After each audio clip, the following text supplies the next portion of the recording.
We've been living part of the year in different countries for several years now. I think it's maybe 8.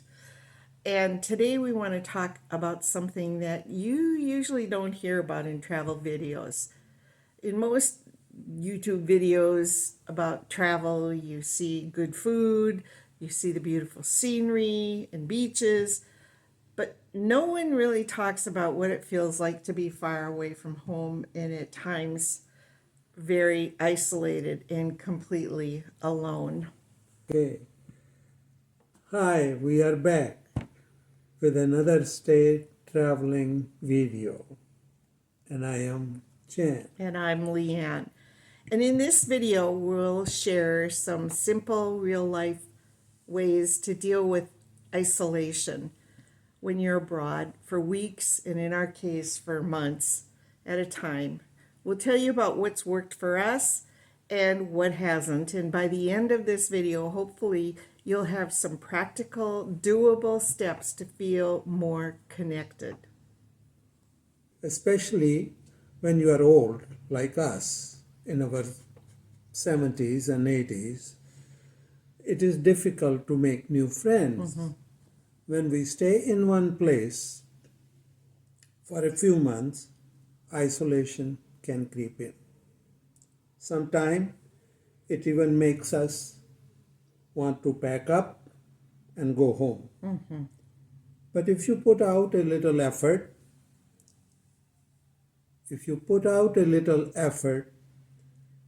you find it is easier in foreign countries, especially in Asia or even in Europe, to meet people, and especially with the young people. They are curious about your story and are easy to communicate with. Yeah, and I would agree with you. I think when we are, especially when we're in Asia, people look at us, and obviously we're a mixed cultural couple, and that draws interest right away.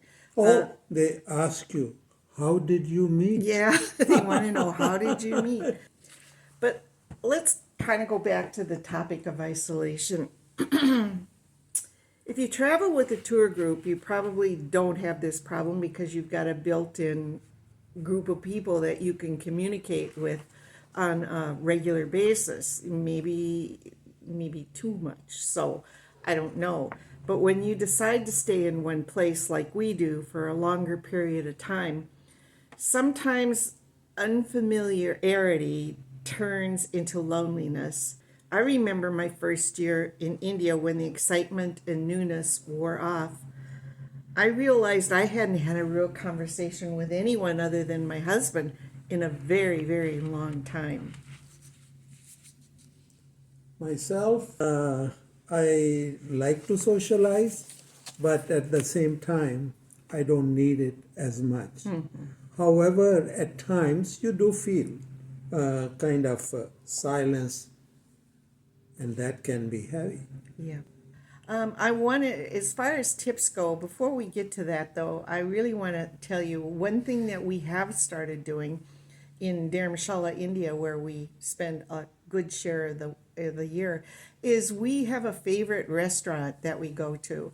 And we love to sit out on the terrace and see the mountains. It's just beautiful.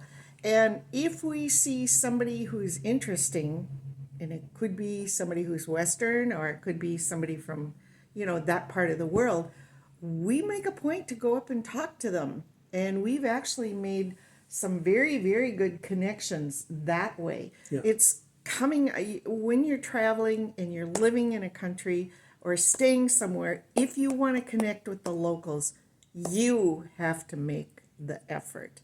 So, tip number 1, join a local Facebook group. Before or after we arrive, I always look for the local Facebook group. It's just a wealth of information about things that you can do, where you should go, maybe even some warnings. Maybe even some warnings. Or when the light is going to go. Yeah, or when the electricity is going to go off. So number 1, join a local Facebook group. And remember when I posted on our group, Dharamshala, India, I was looking for people who were birders because I thought, well, I could meet people that way. I like to look for birds. And bing, right away, I found a couple of people who are interesting to do that. Number two, use Chat GPT for local ideas. Oh my gosh, Chat GPT, as I tell Chan, has become my new best friend. Hey, no, I think if you really want to connect with the local people, figure out what are the festivals going on. Yes. Are the some melas or some what will I call it? Well, Mela a mela is a fair or a fair festival. That's the word for in India. in But India. he's right. When we were in Vietnam, it happened to be the New Year. New Year. And we had made some efforts to meet some people, and guess what? We were invited to their home to celebrate the New Year with them. Wow, what an experience, what a treat. But again, we had to come out of ourselves to make that happen. You can find that information through Facebook pages, but also these days, I use ChatGPT. It's become my best friend. And you can put in what are called prompts. So you put in a prompt, for instance, like any cultural events in Hanoi this month. Where do older travelers meet in Dharamshala, India? What are the volunteer opportunities in Athens, Greece?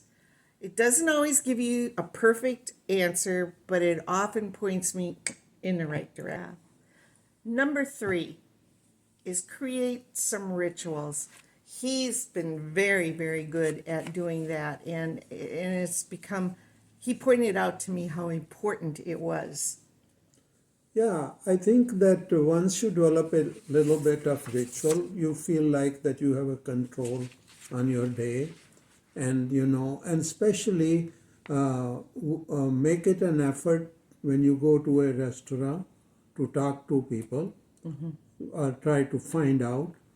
And Leanne can tell you that wherever we go, we try to see three people. Yeah, yep. That You know, really, that's right. That's a good point. three people Yeah. we try to talk to.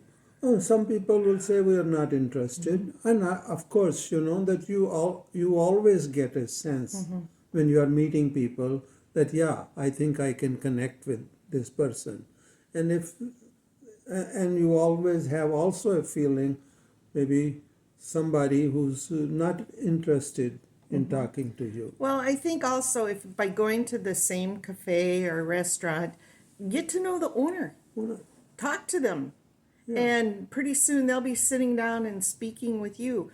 Go to the same or walk the same path or road. In our case, it's a path.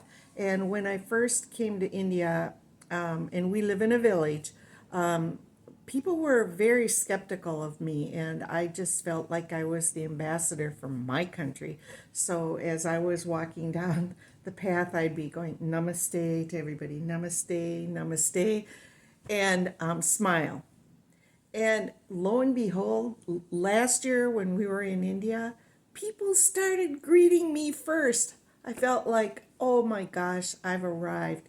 And so many of that, so much of just that little interaction can really make that loneliness go away. You feel accepted.